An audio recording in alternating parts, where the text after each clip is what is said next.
that it is not fear. It is not fear that keeps people in check. Let me say that again. It is not fear that keeps people from rising up against oppressors and oppressive regimes.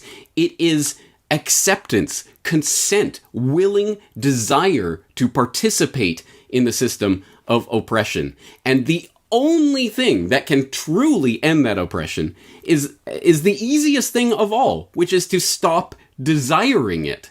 Well, you would think it's the easiest thing of all, but as I think is one of the key central tenets of my work, one of the most important things that can be done is the revolution of the mind, because we have so completely internalized the structures of power and the oppression from above that we have come to not only think that that is acceptable, but to actually desire to have those systems of oppression. That is the central insight that the Boétie comes up with here, and that absolutely, this is the key to solving the problem of tyranny of all sorts, is to stop obeying, stop going along with it. This is not about fear. There is nothing to fear from, in this case, as Boétie is writing about, as the dictates of a single man. In the case of our modern, enlightened, democratic age, it's the caprices of a few hundred elected officials who are our servants and all of the other garbage that is spewed to justify their rule over us.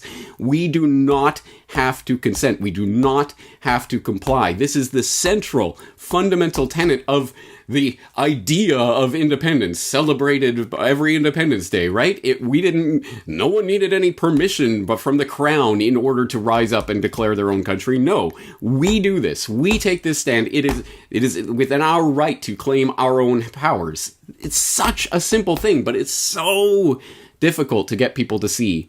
And this is, I think, the central part of the part one of this book is Boétie hammering this home time and time again, saying that obviously there is no need of fighting to overcome this single tyrant, for he is automatically defeated if the country refuses consent to its own enslavement. It is not necessary to deprive him of anything, but simply to give him nothing. There is no need that the country make an effort to do anything for itself, provided it does nothing against itself.